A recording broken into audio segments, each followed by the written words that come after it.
Hello future engineers, welcome to my YouTube channel. If you're still new to my channel and you like what I'm doing, please don't forget to share my videos to your friends and to your friends' friends. That's one way you can keep me going, inspired and refreshed. Now, if you find my videos interesting and important to your studies, also please don't forget to subscribe. Level 18 on friction on wedges. A wedge A of negligible weight is to be driven between two 500 Newton blocks B and C resting on a horizontal surface. Knowing that the coefficient of static friction between all surfaces of contact is 0.35, determine the smallest force P required to start moving the wedge. Part A, if the blocks are equally free to move, then part B, if block C is securely bolted to the horizontal surface. So here is the given figure, and for our first solution, then we have to compute the angle. So let's divide the angle in the wedge into two parts. So the angle that the inclined face of the wedge makes with the vertical is also the angle that the face of the wedge makes, the normal of the inclined face makes with the horizontal, and we will call it theta. This theta is inverse tangent of 0.75 over 4. I will not show it anymore. You just calculate inverse tangent of 0.75 over 4 in your calculator, and it is 10.62 degrees. Likewise, the angle of friction is inverse tangent of 0.35. That's the angle between the normal axis and the line of action of the force, friction force, and the normal force. In other words, the resultant between the friction force and the normal force, maximum frictional resistance and the normal force. So it is inverse tangent of 0.35 and it is 19.29 degrees. So let's draw the free body diagram of this wedge here. So that's the angle 10.62 degrees. Then let's draw the horizontal and the normal axis. Then the normal makes with the horizontal axis of 10.62 degrees also. Then we have the resultant between the normal force and the maximum frictional resistance. Let's call it R.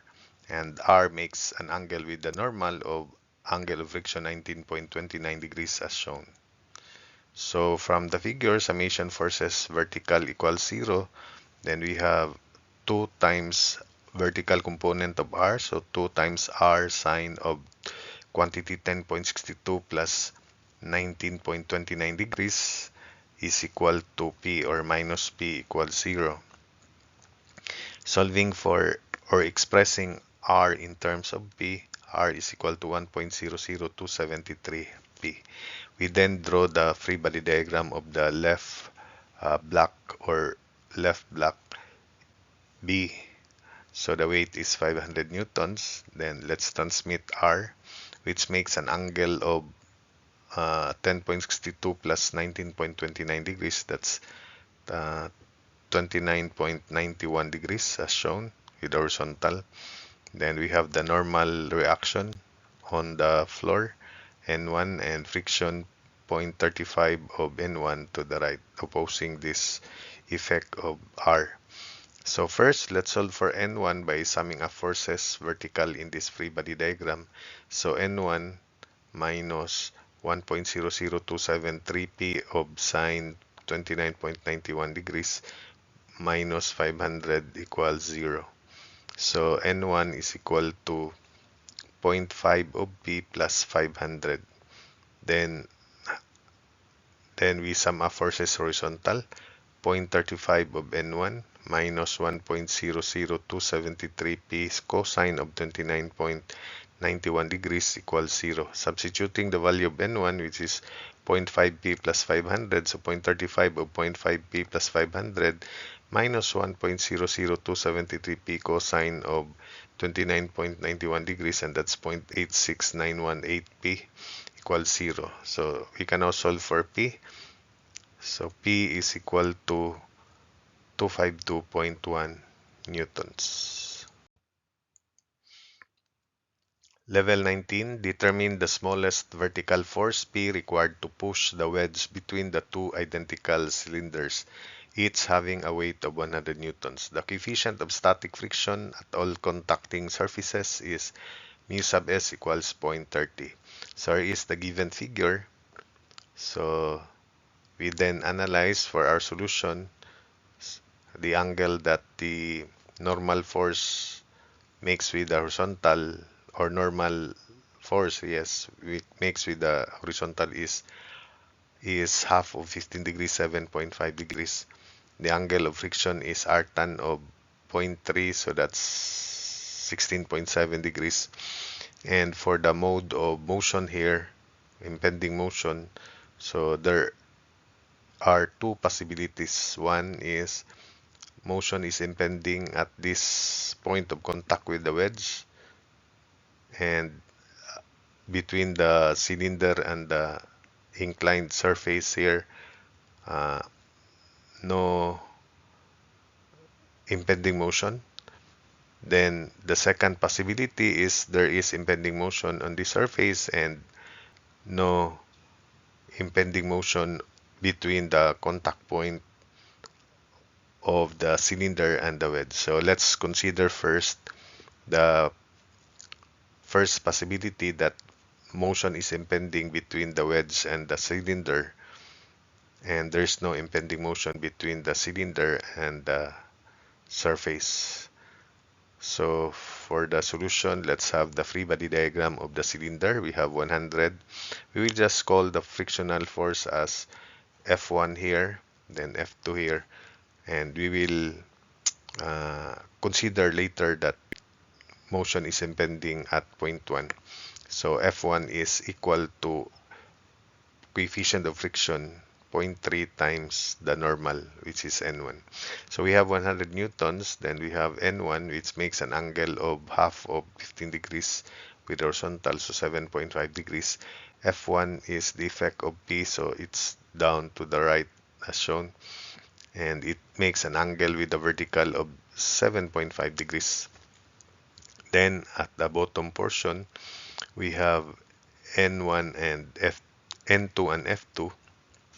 So we have 7.5 degrees here, 7.5 degrees also for that angle. Then at the bottom contact point, we have the normal N2, which passes through the center of the cylinder. Then F2, which is down to the right also, so that it opposes moment about the center, because there is possibility that the cylinder will roll about 0.2 also, or about 0.1. So, but if there is impending motions slipping at point 1, then we have sliding only. Motion is impending at point 1 by sliding. So that's my assumption. That's our assumption first. Then for the angle, we have 30 degrees with the vertical for N2, F2 30 degrees with the horizontal as shown. Then let's draw the free body diagram of the wedge. So we have here the wedge, then let's draw the horizontal, the normal reaction. Then this is F1 by Newton action-reaction principle, opposing the forces here. Then F1, then we have the horizontal axis 7.5, and one makes 7.5 degrees with the horizontal. Then with the vertical, F1 makes an angle of 7.5 degrees also with the vertical as shown. So considering this free body diagram, 2 times N1 sine summation forces vertical sine of 7.5 degrees plus vertical component of F1 times 2, so 2 times F1 cosine of 7.5 degrees, then minus P equals 0. So because our first assumption is that there is impending slipping at point 1, so we set F1 equal to 0.3 coefficient of friction times N1. And therefore, we have 2 times N1 sine of 7.5 degrees plus 2 times quantity 0.3 of N1 cosine of 7.5 degrees minus P equals 0. Simplifying, so we have N1 in terms of P, 1.1683 of P. Now, in this free body diagram here, we sum up forces horizontal first, beginning with F2. So F2 cosine of 30 degrees plus N2 sine of 30 degrees, then plus F1 sine of 7.5 degrees minus N1 cosine of 7.5 degrees equals 0. So setting F1 equals 0.3 of N1 and N1 is 1.1683p. So F2 cosine of 30 degrees plus N2 sine of 30 degrees plus 0.3 of N1 sine of 7.5 degrees minus N1 cosine 7.5 degrees equals 0. So combining these terms, like terms for N1, and substitute the value of N1, so we have F2 cosine of 30 degrees plus N2 sine of 30 degrees, then equals 0.95229 of N1, and N1 is 1.1683 of P. Simplifying further, F2 cosine 30 degrees plus N2 sine of 30 degrees minus 1.1126p equals 0. Call that equation 1. Then summation forces vertical equals 0, beginning with F2. F2 is downward, so this is negative F2 sine of 30 degrees plus N2 cosine of 30 degrees, then minus F1 cosine of 7.5 degrees minus N1 sine of 7.5 degrees minus 100 equals 0.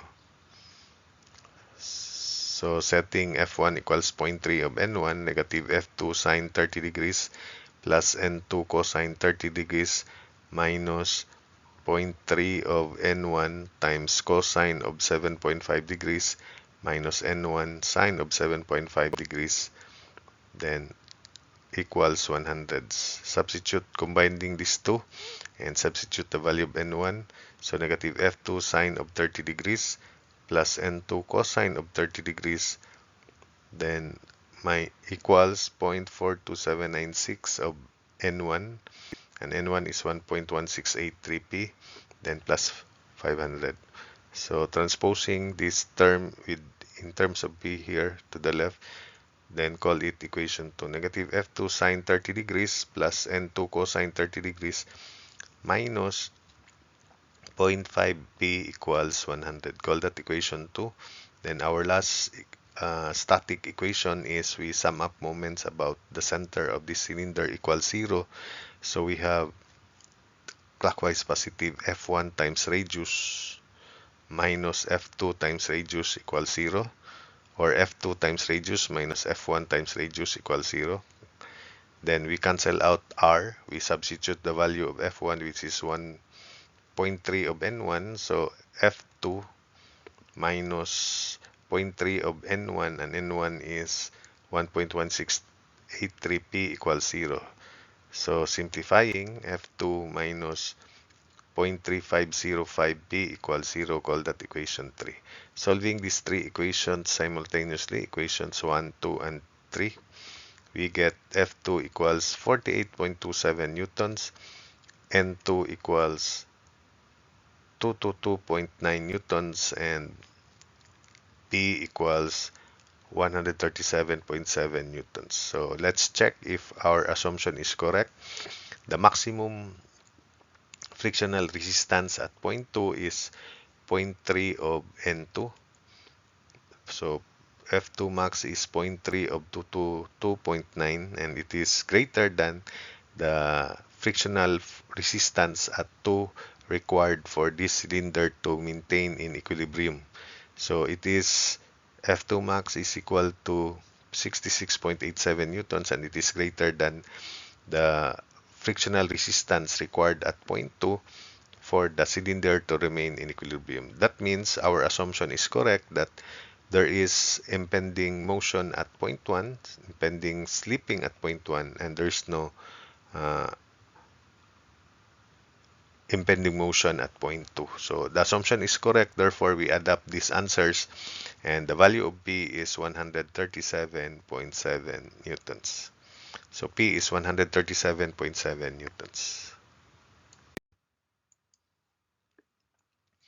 Level 20, a 200 Newton block rests as shown on a wedge of negligible weight. The coefficient of static friction mu sub s is the same at both surfaces of the wedge, and friction between the block and the vertical wall may be neglected. For P equals 100 newtons, determine the value of mu sub s for which motion is impending. So we are given the hint here, solve the equation obtained by trial and error. So let's have the figure. This is the figure given. So there's no frictional resistance here because we have rollers on this wall. So for our solution, we have to consider free body diagrams of each first for this upper block A as shown. So we have 200 newtons. Then call this NR, normal to the walls. There's no friction. Then we have the effect of P is to push this rightward, and the motion, impending motion, is upward. So we have normal, which makes an angle of 15 degrees with the vertical. Then the force here between the wedge and block A will be up to the right, which makes an angle with the normal of mu sub s, or P sub s, sorry, P sub s. So this is R1, and we'll call this angle P sub s. The angle that this normal axis makes with the vertical is the angle of the wedge, which is 15 degrees. So we have 15 degrees, call this P sub s, which is unknown. And mu sub s is simply the tangent of P sub s. So that from this figure, summation forces vertical equals 0.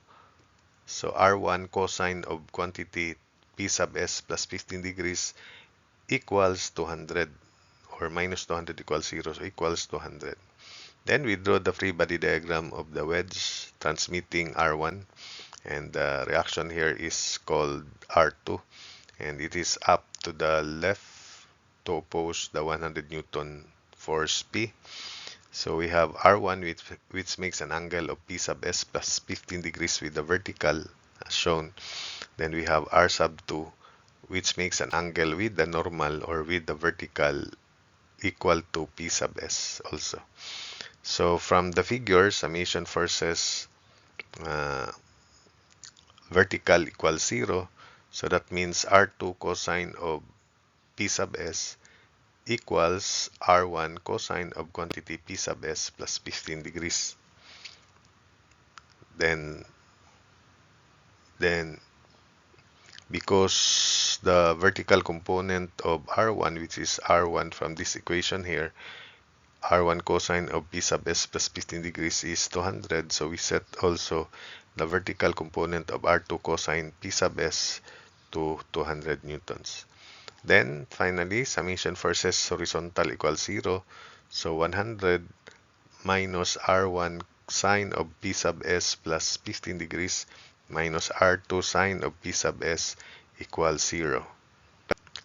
Substitute the value of R1, which is 200 over cosine of quantity P sub s plus 15 degrees.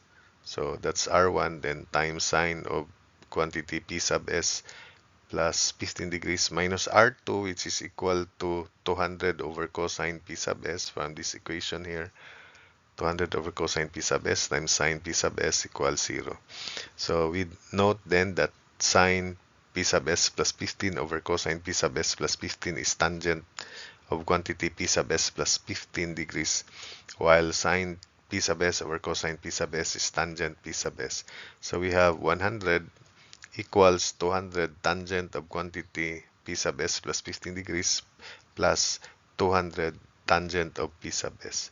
So 100 over 200 is 0.5. 0.5 equals tangent of quantity P sub s plus 15 degrees plus tangent of P sub s. So actually, we can solve this without trial and error, but to shorten the solution, we just solve this by trial and error. Anyway, the allowed calculator can determine the angle P sub s. But if you solve this by expansion, then use the identity for tangent of P sub s plus 15, which is tangent P sub s plus tangent 15 degrees all over 1 minus tangent P sub s tangent of 15 degrees. Then simplify, it may lead to quadratic equation, then solve for P sub s. Likewise, because the calculator is capable of uh, solving for P sub s by its own, then using that calculator, P sub s is equal to 6.2925 degrees. Therefore, mu sub s is the tangent of this angle, remember? So tangent of 6.2925 degrees. So mu sub s is equal to 0.1103. So that's it for this problem.